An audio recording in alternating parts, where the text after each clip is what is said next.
Assalamualaikum dan selamat sejahtera. Sekarang saya berada di Dataran Proxima SK Setia Alam. Pada hari ini telah berlangsungnya kem bestari solat di SK Setia Alam. Kem bestari solat ini dianjurkan oleh Panitia Pendidikan Islam SK Setia Alam. Objektif atau tujuan kem ini diadakan untuk memantapkan asas wuduk, tayamum dan solat. Jom kita lihat aktiviti dan suasana pada pagi ini. Buka air perlahan. Basuh tangan. Okey, tolak kaki awak turun sampai kena dekat buku lali. Sampai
letak bawah. Sekali sahaja sapu.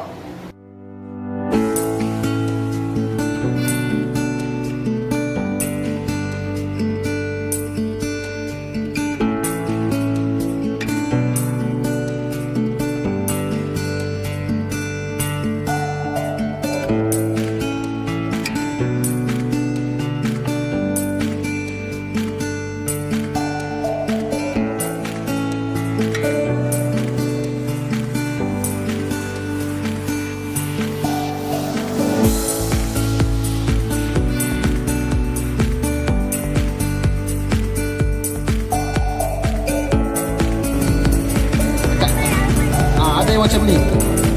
Awak biasa duduk sini, tinggi sikit. Dia letak dia punya ni dekat sini. Tak nak macam ni Kita nak kaki kita macam mana duduk? Okey, yang ni awak kata apa ni? Mengiringkan kaki awak. Kaki kiri mengiring, kaki kanan macam ni. Boleh?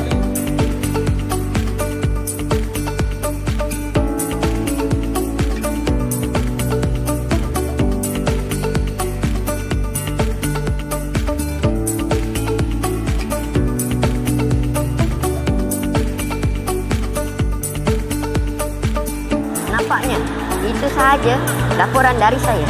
Saya Muhammad Zafir Syahid dan Muhammad Zaidi dari Andromeda Channel melaporkan untuk TV PSS SK Setia Alam. Jumpa lagi.